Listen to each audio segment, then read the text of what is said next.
धनुरासन अभ्यास। पेट के बल लेटते हुए दोनों पैरों को घुटनों से मोड़ते हुए एड़ियों को नितंबों पर लगाएं।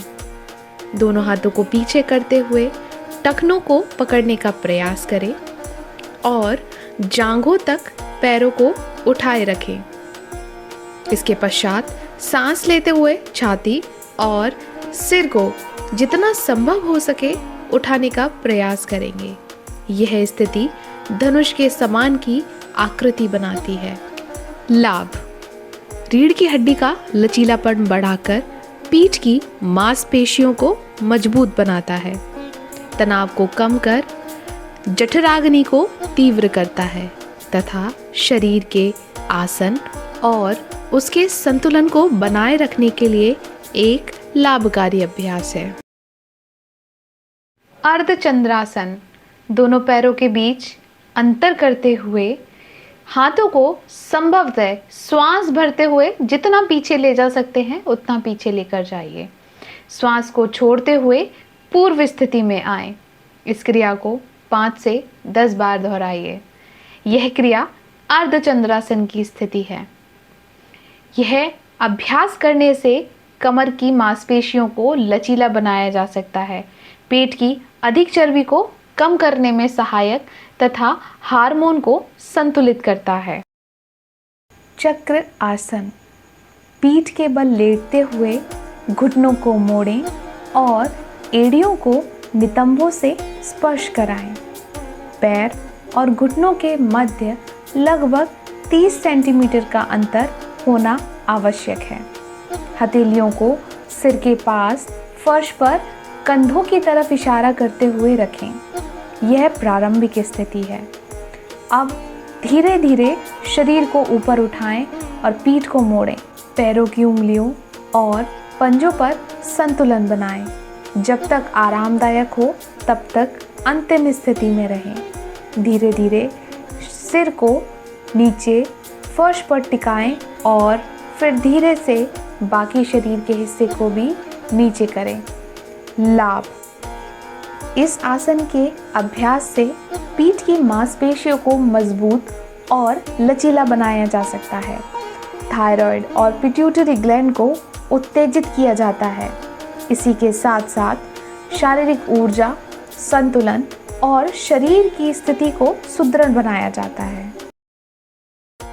हनुमान आसन अभ्यास। सबसे पहले बाएं घुटने के बल बैठ जाएं और दाएं पंजे को बाएं घुटने के लगभग 30 सेंटीमीटर की दूरी पर रखें। हथेलियों को ज़मीन पर या कमर पर रखें।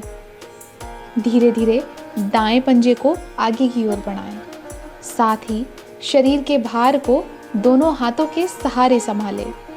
दाएं पंजे को अधिक से अधिक आगे की ओर और बाएं पंजे को अधिक से अधिक पीछे की ओर ले जाएं और पैरों को सीधा करने का प्रयास करें। अंतिम स्थिति में कूल्हों को नीचे जमीन पर लगाएं और पैरों को सीधा करें। आंखों को बंद कर लें, शरीर को आराम दें और हाथों को जोड़ते हुए पीछे की ओर ले जाएं। यह स्थिति हनुमान आसन की स्थिति है। लाभ: यह अभ्यास पैरों और नितंबों को लचीला बनाकर उनमें रक्त संचार को बढ़ाता है। पेट के अंगों की मालिश और प्रजनन प्रणाली को शक्ति प्रदान करता है। यह अभ्यास गर्भवती महिलाओं को प्रसव के लिए तैयार करता है। एक पाद प्रणाम आसन। पैरों को एक साथ रखते हुए सम स्थिति में खड़े रहें। दृष्टि को एक निश्चित बिंदु पर रखें। दाहिने पैर को मोड़ें और तलवे को बाईं जांघ के अंदर की तरफ रखें। एड़ी पेरिनियम के करीब होनी चाहिए।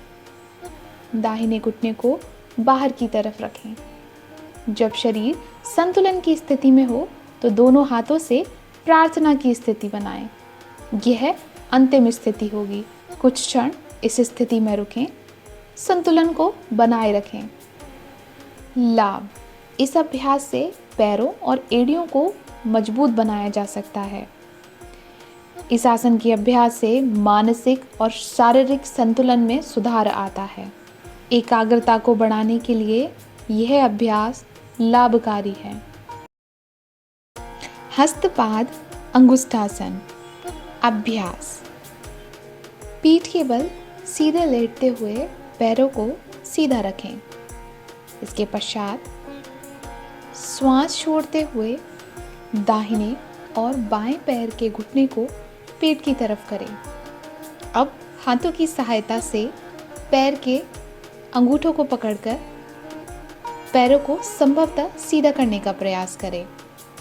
यह अंतिम स्थिति है। कुछ श्वास इस स्थिति में रुकें। लाभ। यह अभ्यास पाइल्स, सियाटिका और जोड़ों में अकड़न जैसी समस्याओं में लाभ पहुंचाता है। इसी के साथ साथ ये पैरों और कूल्हों की मांसपेशियों में रक्त संचार को बढ़ाकर उन्हें मजबूत बनाता है। पाचन तंत्र को सक्रिय कर शरीर में रक्त के प्रवाह को बढ़ाने में मदद करता है।